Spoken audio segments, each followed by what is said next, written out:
May is one of the first to feel it, a particular charge in the air, sharper even than yesterday.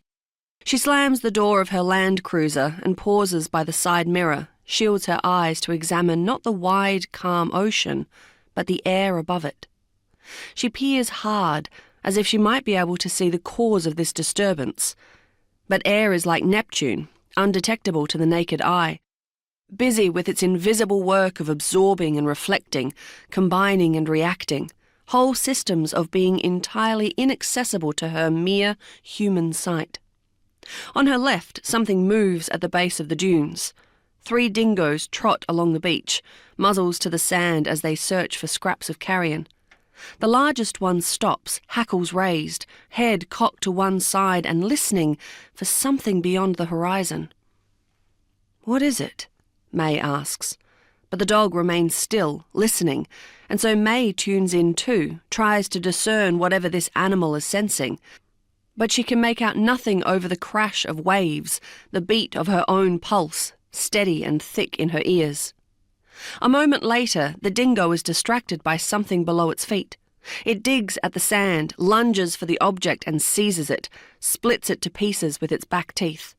Swallowing, the dog glances over at May, then takes off, cantering to catch the other 2 further up the beach. "Right then." May turns to the dunes and sighs, determined to get this over with as quickly as possible. If she hurries, she'll be able to meet up with the Butchulla Rangers. They'd called this morning. They'd found a new marundum nest. "Did you want to come see?" Jack had grabbed his radio from the charging dock and raced to his land cruiser, instructing May over his shoulder to meet up with them after she checked the camp permits.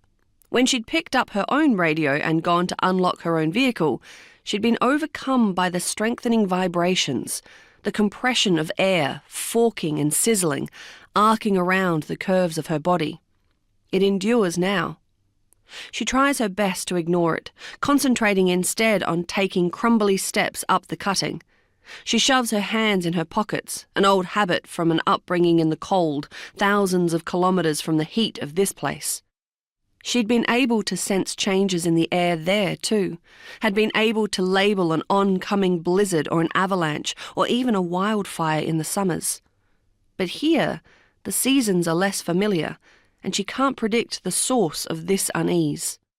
The sandhill reveals a vehicle parked at the entrance to the campsite, low in a depression behind the dunes. Her shoulders slump as she approaches.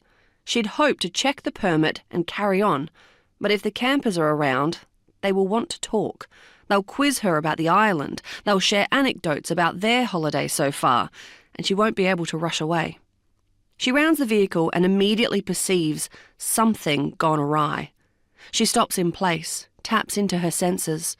Sting from the sun, harsh and beating on the back of her neck. The squawk of crested terns flying in an arrow overhead. But another sensation, an alertness rippling across her skin.